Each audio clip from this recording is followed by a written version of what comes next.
I thought there would be nothing here today to make me shout, "Sisters, forwards to battle!" But knowing that we aren't getting our Codex last, in like 2026, is really nice. And it looks like it'll be a rather busy summer for me next year, with Genestealer Cult and Battle Sisters coming out at the same time, roughly. Better cancel those plans I had to go to the park and sit under a parasol because it is hotter in Britain than it is in southern Spain for some parts of the year. Aside from the Codex announcement that was hidden deep within a Dark Angels announcement, what else do we have?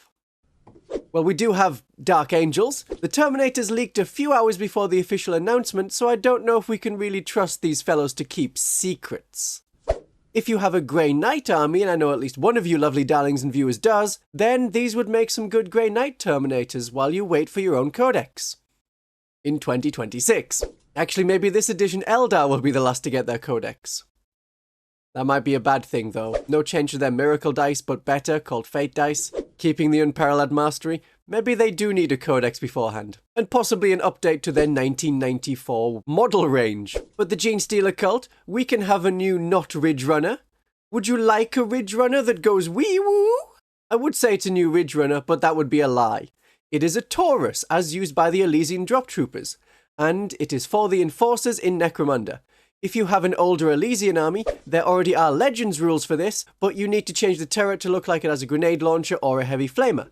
Genestealer Cult players would have to add on a mortar or a mining laser or the missiles that would then go with the heavy stubbers on top to match the rules that we currently have for the Ridgerunner. Or you can enjoy some Assault Intercessors with jump packs. Yeah, it hurts me to say it, but these are the correct scale for 40k, and they have the same weapons that Assault Intercessors do. Those being the same weapons that Assault Marines have.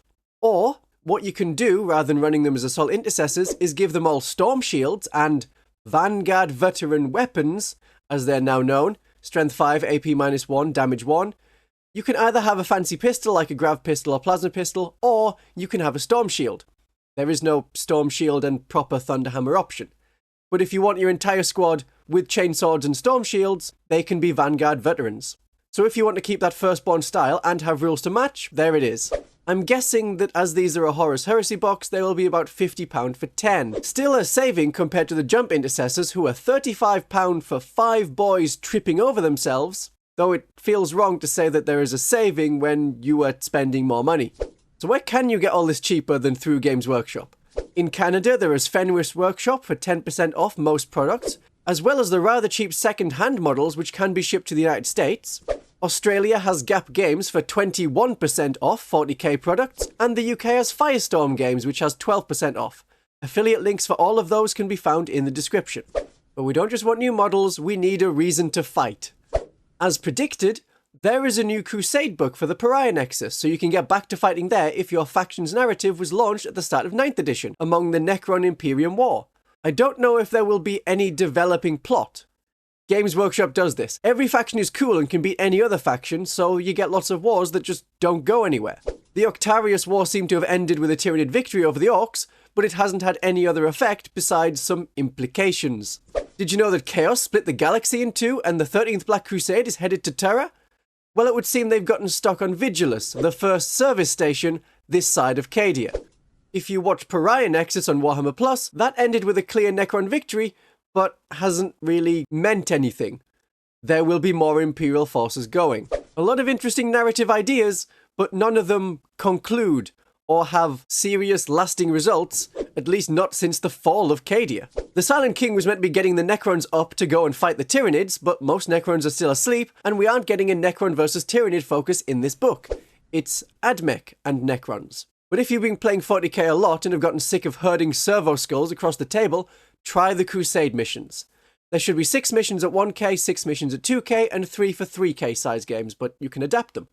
They are very tactically different to the Leviathan deck. A different number of objectives on the table, different times to score, some at the end of the turn, so those battle shock in combat abilities like the one the Patriarch has, they matter a lot more. And you can modify your army list a bit more if you think you've already cracked it for the index, and have the best it's going to be. I'm not saying you need it, but if there isn't a change to the Leviathan mission deck in the next few months, this will keep games interesting if you play regularly.